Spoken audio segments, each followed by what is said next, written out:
Hey, what's up, guys?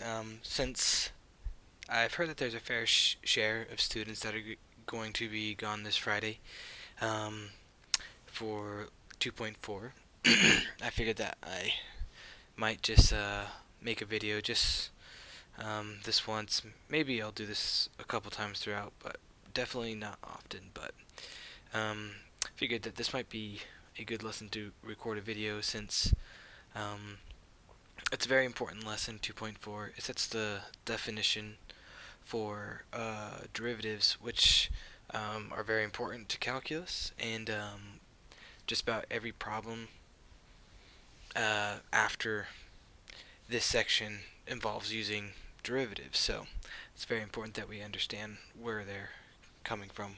So as we are trying to understand what a derivative is, let's talk about something that we know, and that is the average rate of change. So you've dealt with average rate of change before, but the average rate of change is the amount of change um, divided by the time it takes. Yeah, so the amount of change that happens over time, pretty much. That's the average rate of change. Um, Usually, you find the average rate of change by if you have 2 points on a curve or something like that. You take the second y value and subtract the first y value over the second x value minus the first x value. So essentially what this gives you is y2. So if this is y2 over here, you have y2 minus y1. That gives you the change in y. So the change in y is often, we use this notation called triangle y. That means the delta y or change in y. And then this change in x, whenever we're trying to find this change in x, we take the x value, subtract the the second x value, subtract the first x value, and that gives you delta x, or the change in x. Essentially, this is rise over run. It's a formula for slope. Um, we're going to use the function notation though, so we'll say something like f of b minus f of a over b minus a. So this is notation that we're going to favor right now. So if we had an interval on a curve from a to b, then the y value here is f of a, and the y value over here is f of b. So that's what we like right there. Okay. So if you were to practice this, it's really not too bad. You can go ahead and practice this example here, but find the average rate of change of f of x equals to x cubed minus x over the interval from 1 to 3. But this is so the two x values, 1 and 3, but you need to find the f of b, which would be f of 3, and f of a, which would be f of 1. So find the y values, then you should be able to use this formula. Okay. So you can go ahead and do that, but that shouldn't be anything new for you guys. Now, let's talk about let's talk about the difference between the secant line and the tangent line. So, a secant line is a line that intersects a curve. So it's a line that intersects a curve at two different points, at 2 points. Okay, so in this example here, this is an example of people tracking the number of flies in a lab over time, so time being days. So here is the curve of what they recorded, and here is a secant line. Now, essentially what the secant line is meant to describe, it's helping us describe, again, the average rate of change. So how is the number of flies changing per day?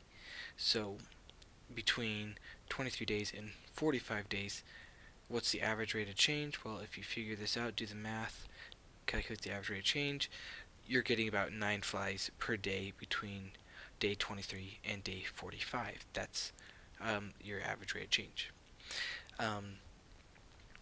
Okay, so basically what we take away from this is that the average rate of change is equal to the slope of the secant line.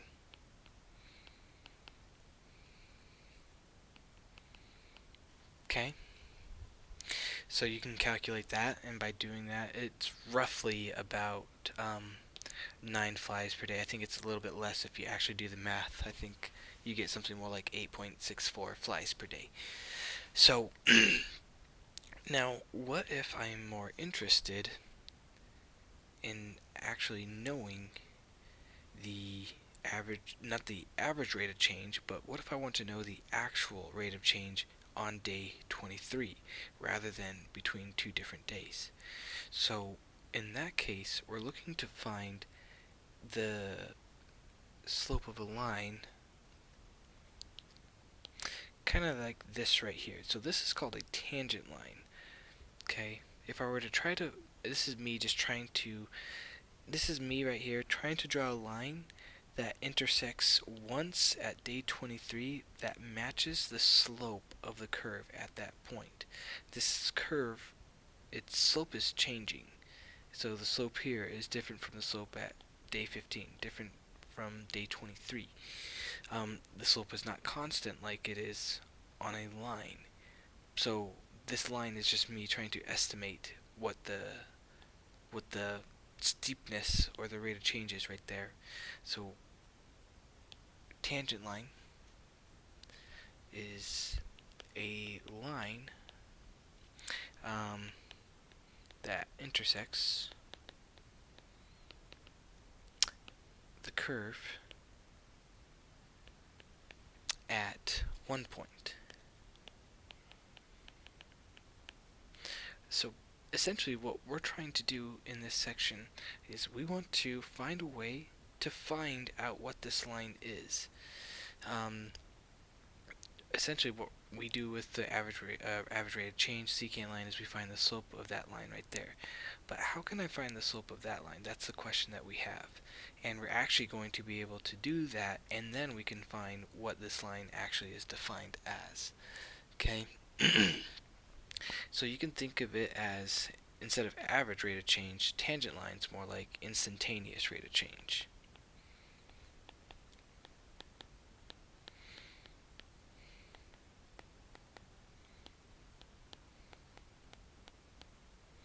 Instantaneous rate of change.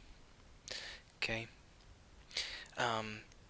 So let's think about how we can do that. So we have this line right here with this point, and we have the secant line with this point. So what we're trying to do, this secant line, we can think of it as like an estimation of this line.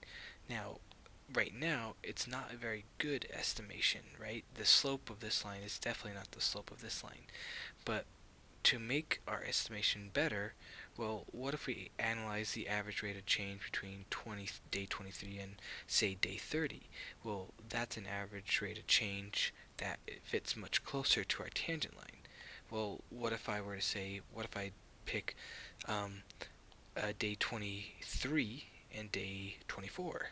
Well, that's getting closer. What if I choose 2 points, maybe day 23 and maybe day 23.5? Essentially, the idea is that as we shorten or lessen the distance between these 2 days, our secant line fits more closely to our tangent line. Okay? So let's go down here, and I'll try and explain it just with this problem right here.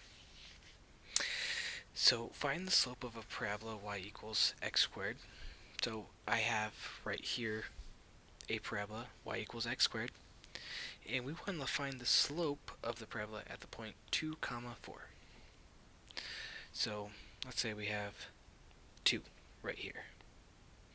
Okay, obviously this is not very much to scale, but this point right here would then be f of 2, which we know to be 4. Okay, now let's make a secant line. So we have a point here. Try and make a line that fits through that. Okay, so we have a secant line. Now, we're not going to actually define the distance here. So we're not actually going to define another actual point here, but we're going to make it an arbitrary point. So let's say that this point on the x-axis is 2 plus some distance h. So essentially, we have 2 and then 2 plus h. Now this allows us to make this distance further out or further inwards towards our point, depending on the value of h. Okay, so essentially that's what that is right there.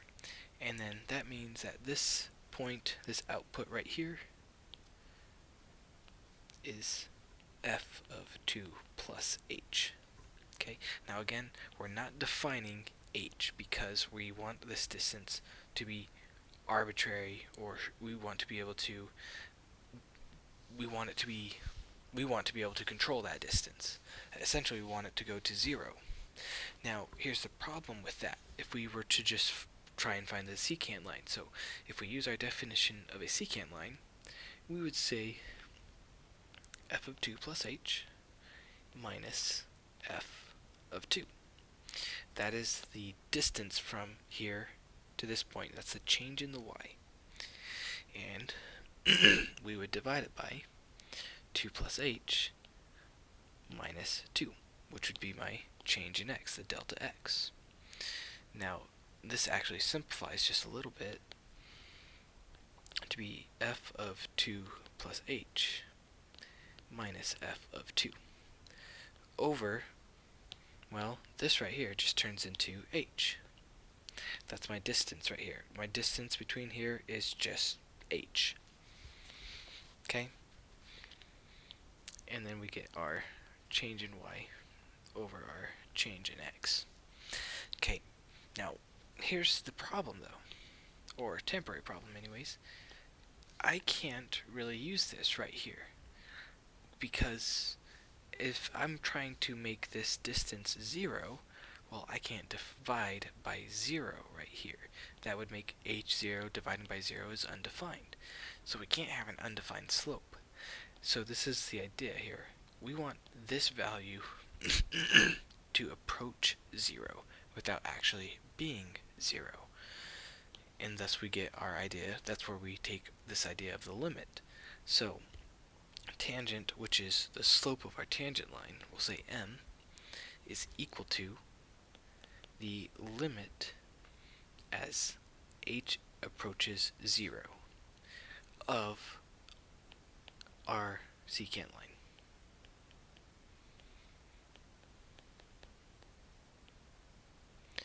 Now we don't have a problem.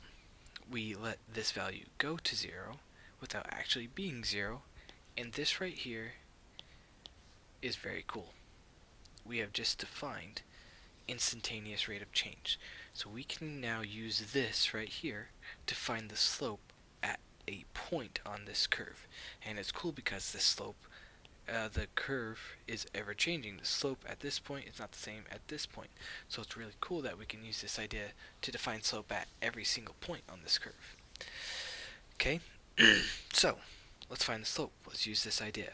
What is f of 2 plus h? Remember that h right here is just some distance between our point and another point, but we're going to let that distance h go to 0. So I'm not going to use the limit right now, but I'm going to define f of 2 plus h, which is equal to, well, we have y is equal to x squared, so 2 plus h squared, which is equal to 4 plus 4h plus h squared.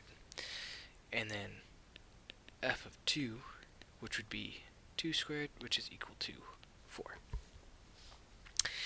Okay, so let's go ahead and plug this into our equation. So we know m is equal to the limit, as h is going to approach 0, of 4 plus 4h plus h squared divided by, minus 4, because we're subtracting f of 2.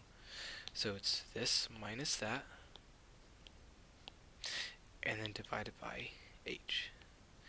Well, here you see that this value and this value for negative 4 is 0. So then we have the limit, as h is approaching 0, of 4h plus h squared over h. Now, you can factor an h away from this, which would then cancel with this. Okay, now I'm doing that because essentially I want to solve this limit, but I can't use substitution yet, because that gives me undefined answer. So this is equal to the limit, as h is approaching 0, of 4 plus h, because h would cancel with both those right there. There's a factor of h here. And now I can use substitution. If I let h approach 0 of this limit, this is going to be equal to 4. So what I've done is I have found the slope at this point right here. The point 2, 4 on the curve of y equals x squared, the slope at that point, the instantaneous slope, is 4. Okay, now we're actually going to write an equation for this tangent line right here. So we have found that the slope of this tangent line is 4. But now we're actually going to find what the definition of that line is.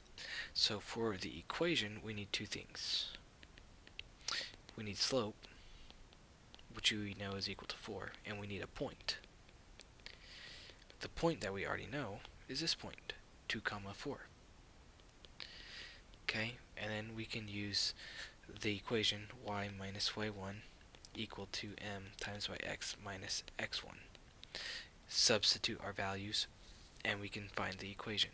So we'll say the tangent line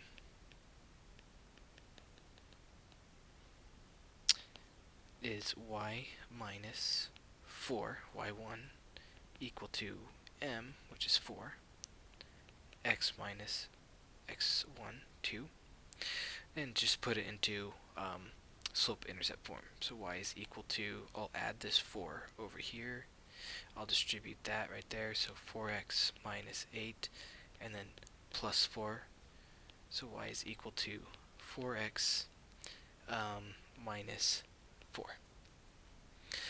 Okay, and now we have the slope of we actually have the tangent line defined. So let me show you a visual. So x squared, and we just found that we have a tangent line of 4x minus 4. You can see that it's intercepting at exactly 1 point, 2, 4. The slope of this tangent line is exactly the slope at the point of 2, 4 on the curve. So I think that's pretty cool. We have just found this instantaneous slope right there. Okay, now if in general we're going to take this and actually give you the general definition. So m is equal to the limit, as h approaches 0, of f of a plus h minus f of a over h.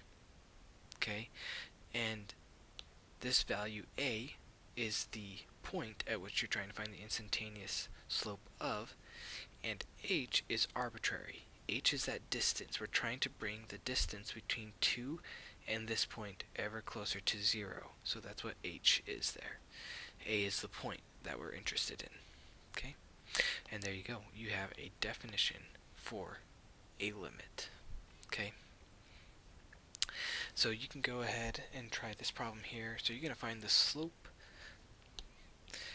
Find the slope of the curve at x equals a. Now, a isn't defined here, so basically you're just going to find a general equation for the slope.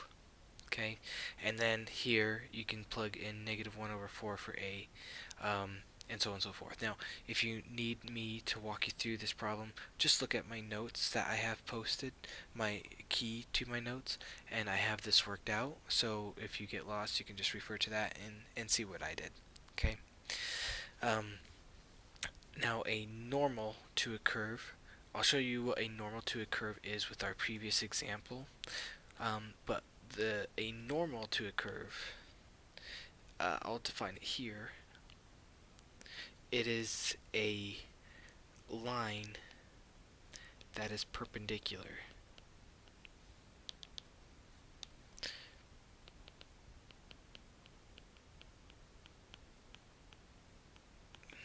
A line that is perpendicular to the tangent at the same point, at the point where we're interested in. Okay? So that's what a normal to a curve is. So if I go back up here, we found this line right here, which we defined it, where is it? Right here, 4x minus 4. So the normal to that is a line that is perpendicular at that point. Okay, so if it's perpendicular, we just got to remember our rules. Okay, so let me just do normal. So if we want to find the normal to this, then we know that our slope has to be both the reciprocal and the opposite sign. So in this case, our slope would have to be -1/4. And our point doesn't change because it has to intersect at the same point. So our point is 2, 4. And then we're just going to run through the same process. So we got y minus 4 equal to -1/4 this time, and then x minus 2. And then we get y is equal to, I'm going to distribute that. I get -1/4x. That's going to be plus 1/2, because -1/4 times by -2 is positive 1/2. And then I'm going to add this 4 over here. So then it's going to be plus 4. Now, to add that, I get -1/4x plus 1/2 plus 8/2. Now I can add those. So this is equal to -1/4x plus 9/2. And this is the normal to the curve at the point 2, 4. Okay, so that's all a normal is, and you might ask yourself, what's the point of the normal? And you'd be justified in asking that. There's really no point, there's really no use for it, I guess you can say. Like, we understand that the tangent is actually the line that has the slope at that point. The normal is just literally, it's just a line that's perpendicular at that point. That's all it is. Okay. That's pretty much what is good to know. Now, all that's here is just understanding what the average rate of change is with contacts. So, for example, let's say you have you have some data collected, maybe about distance covered over time. Essentially, if you have data like this, well, the slope of whatever curve that you have, the slope of that, or the derivative, I guess you could say, of that, is distance over time, which we basically defined as speed or velocity. Essentially, what we take away from this is that this is a position function. Your distance is your position is changing over time. That's a position function. But if we were to find the slope at any point, what we get is the speed. So we will learn a lot in chapters 3, 4, and 5 is that the derivative of a position function is your speed or velocity, essentially. Okay. Okay. So that is pretty much all that I really have. So it's a pretty cool concept, and one that we will use a lot. Now in chapter 3 we're actually going to use shortcuts, so don't get worried if doing this kind of math is kind of annoying, it's repetitive.